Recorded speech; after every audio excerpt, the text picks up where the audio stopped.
Nesta última lição do curso, eu quero conversar um pouco sobre formas de publicar sua HQ. Eu sei que quando a gente está começando, você só quer fazer uma boa história e não se preocupar muito com detalhes técnicos, né? Como onde essa história vai ser publicada. Você não precisa ficar paranoico com isso, até porque pode interferir no seu processo criativo. Mas eu recomendo ter pelo menos alguma ideia de que maneira você pretende publicar sua HQ para não ter problema mais para frente. É verdade que, como roteirista, talvez isso não faça tanta diferença para você, mas sendo autor independente, é bem possível que você tenha que abraçar outras etapas do processo, como edição, letramento, por exemplo. Pode até ser que você não vai desenhar, mas talvez tenha que cuidar da edição, letramento, outras coisas. E nesse caso, você vai ter que dar atenção à forma de publicação, porque cada uma tem suas próprias particularidades. Publicar na internet, publicar impresso requer diferentes maneiras de preparar arquivos, por exemplo, modos de cor, finalização, formatos e assim por diante. A questão de editar uma HQ vai além do conteúdo previsto nesse curso, mas eu quero passar para você algumas alternativas de publicação de HQ, suas vantagens e desvantagens, para te ajudar a colocar seu projeto na rua.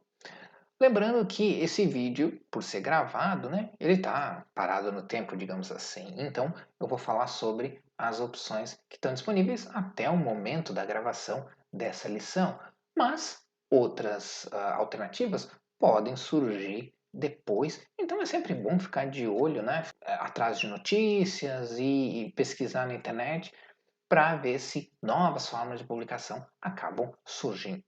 Quando eu comecei a escrever quadrinhos, já existia internet, não sou tão velho assim, mas ela estava longe do que é hoje. Assim. Para começar, eu nem tinha internet em casa. Para você ter uma ideia, Matrix havia saído 2 anos antes, e se alguém me perguntasse, eu não saberia responder se o que eu vi no filme era possível ou não. Esse era meu nível de desconhecimento sobre a internet na época. Aliás, era o nível de desconhecimento de muitos brasileiros, da maioria dos brasileiros. Mas estou desviando do assunto aqui. O que eu queria dizer é que quando eu comecei, publicar pela internet não parecia ser uma opção muito viável. Então o negócio era publicar impresso mesmo. Mas hoje existem muitas outras opções de publicação, tanto online quanto impressas, e é bem menos trabalhoso colocar sua HQ na rua do que era quando eu comecei. E essa é uma boa notícia.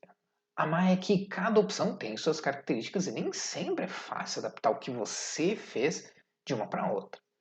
Então, eu vou tentar dar uma visão geral sobre as principais formas de publicação para você entender o principal sobre cada uma delas. Vamos começar pelo clássico que é a publicação impressa. Antes da internet, o único jeito que autores independentes tinham para publicar seu material era fazendo um fanzine, que nada mais era do que uma HQ feita em casa, de maneira bem caseira mesmo, com qualquer tiragem que o fanzineiro conseguisse fazer. Às vezes eram 10 exemplares, às vezes 100. Sem internet para ajudar a divulgar, o negócio tinha que ser no boca a boca mesmo. Fanzines existem até hoje e muita gente gosta da vibe caseira e alternativa desse formato. Eu já publiquei um fanzine, mais especificamente uma HQ curta chamada Noite Casual, que está disponível no meu site e também está nos materiais complementares de algumas das lições desse curso. Isso foi lá por 2009, quando eu publiquei. A internet já estava bombando bem para os quadrinistas.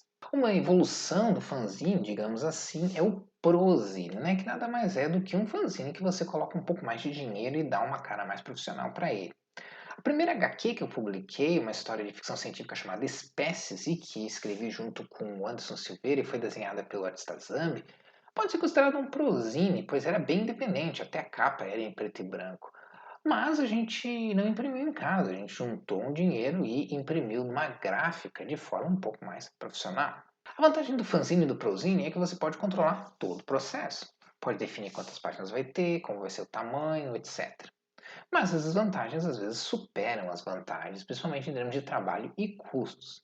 Primeiro que você vai ter que arcar com todos os custos e isso não inclui só a impressão. Se você quiser levar cópias para diferentes lugares da cidade, vai ter que gastar com ônibus, ou com Uber, ou com táxi. E você ainda vai ter o trabalho de definir onde você vai deixar cópias, quem vai receber. Bancas de revista muitas vezes não recebem fanzines e é preciso ser um bom negociador ou o dono da banca ser muito gente boa ou ser seu conhecido para permitir que a sua revista seja exposta na banca dele e colocada à venda. Essa HQ Espécies que eu comentei, nós conseguimos distribuir em diversas bancas na minha cidade natal, mas tivemos que ir de porta em porta, digamos assim, conversar com um por um e convencer eles a deixar a HQ ali.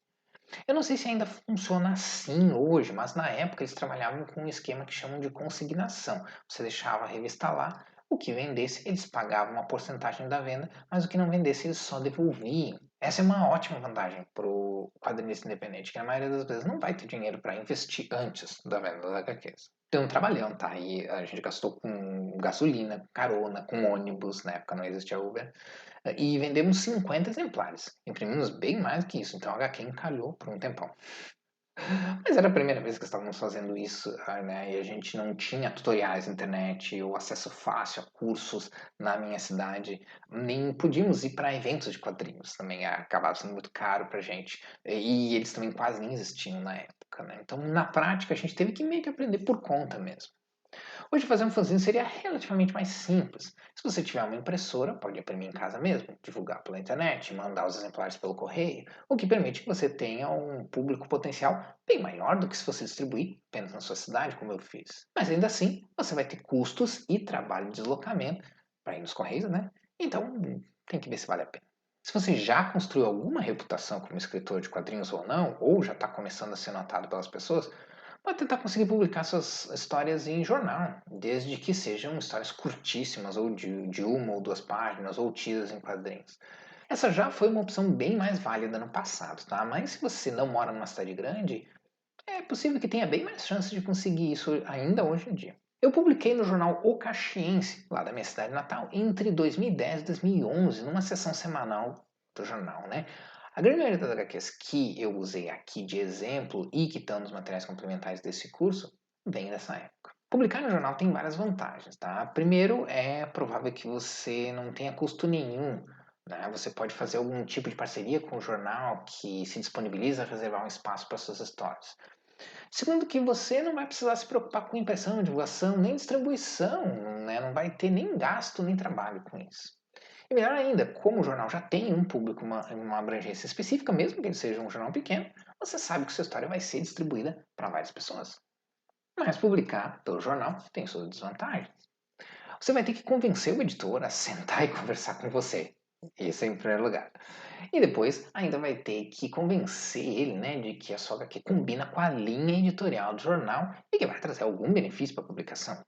Não adianta achar que o jornal vai publicar só porque acha a história legal ou por caridade. Você vai ter que ter preparados motivos práticos para justificar por que o jornal deve publicar suas HQs. E a outra coisa é que muito provavelmente você não vai ser pago para isso, pelo menos não no começo.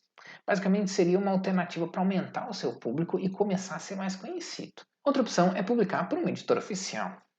Eu nem vou entrar muito nesse item porque as vantagens são óbvias. A credibilidade de ser publicado por uma editora, não precisar gastar com impressão, distribuição, divulgação, por aí vai. Mas publicar por editora não é tão simples quanto mandar um e-mail ou bater na porta da editora e pedir para ser ouvido, tá? Normalmente as editoras possuem regras para receber propostas. Algumas delas nem recebem. As que recebem podem fazer por meio de edital, então tem que ficar de olho quando eles lançam um novo edital, algumas fazem concursos e por aí vai. Você vai ter que olhar cada editora que você se interessa, descobrir quais as regras para envio de propostas, se eles recebem propostas e torcer para que seja publicado. Eu nunca publiquei histórias em quadrinhos para editora, mas já tive conto literário publicado, como mais recentemente eu participei da antologia Diário Macabro com um conto de terror. E a forma de participar foi através de um edital, que a editora abre de tempos em tempos, né? E eu fui um dos selecionados. A opção que talvez seja melhor para quem está começando é com certeza o financiamento coletivo. Com ele, as pessoas que se interessam pelo seu projeto podem bancar os custos e receber a HQ. As vantagens do financiamento coletivo são grandes. Além do custo da impressão, o valor do seu projeto pode contemplar outros custos, como envio, divulgação e até mesmo um valor para os participantes do projeto, que permite que você seja, de certa maneira, remunerado por ele e seus parceiros também.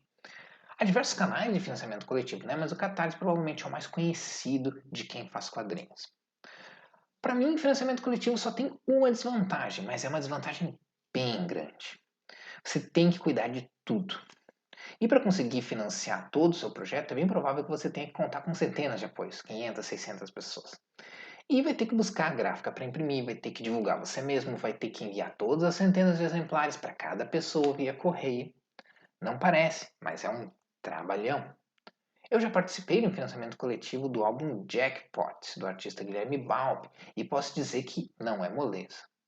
Isso sem contar o que os sites de financiamento também ganham com isso, né? O Catarse, por exemplo, se não me engano, pega 13% do valor total do seu projeto. Então, isso é uma coisa que tem que ser pensada quando você está fazendo, né? Pensar num valor para o seu projeto e incluir 13% a mais, que vai ser o valor que o Catarse vai receber. E uma outra coisa bem complicada para quem quer fazer HQ impressa é que o preço do papel hoje em dia é caro, o que encarece o custo da impressão e dependendo de como está a economia no momento que eu estou gravando essa lição, a economia não está muito boa, o papel aumenta com uma certa frequência. Então, entre o começo e o fim da sua campanha de financiamento coletivo, pode ser que o custo da sua impressão já tenha superado o valor que você definiu para o projeto. Pode ser um baita problema. Ainda tem uma última opção se você quer publicar sua HQ impressa, que é participar de editais culturais da sua cidade ou do seu estado. Há diversas leis culturais que contemplam quadrinhos, algumas mais simples, outras mais complicadas, algumas você vai precisar bater de porta em porta atrás de dinheiro, algumas vão dar para você o dinheiro do projeto. Então você vai ter que olhar com atenção as regras de cada edital e decidir se vale a pena participar ou não. E ainda há a chance, é claro, de você não ser selecionado.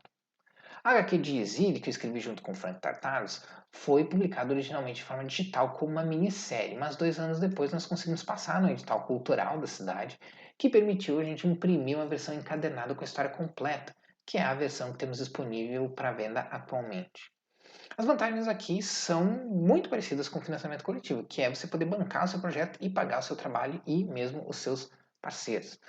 Mas participar desses editais é bastante burocrático e exige muita atenção aos detalhes do projeto, então pode ser bastante dor de cabeça para o autor iniciante. Mas, literalmente, não custa nada tentar. A não ser que você queira pagar um produtor cultural para fazer a parte burocrática para você, aí você vai ter que pagar alguma coisa. O máximo que vai acontecer é você não ser selecionado, né? Mas pelo menos você não vai perder dinheiro se não for, de novo, a não ser que você tenha pago um produtor cultural para fazer a parte burocrática para você, o que eu não recomendo. Mas se você ficou assustado com os desafios de publicar impresso, pode sempre partir para o digital, que tem algumas opções bem interessantes hoje em dia.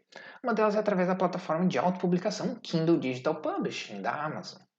Eu acho que essa talvez seja, junto com o financiamento coletivo, a melhor opção para quem quer publicar quadrinhos e está começando.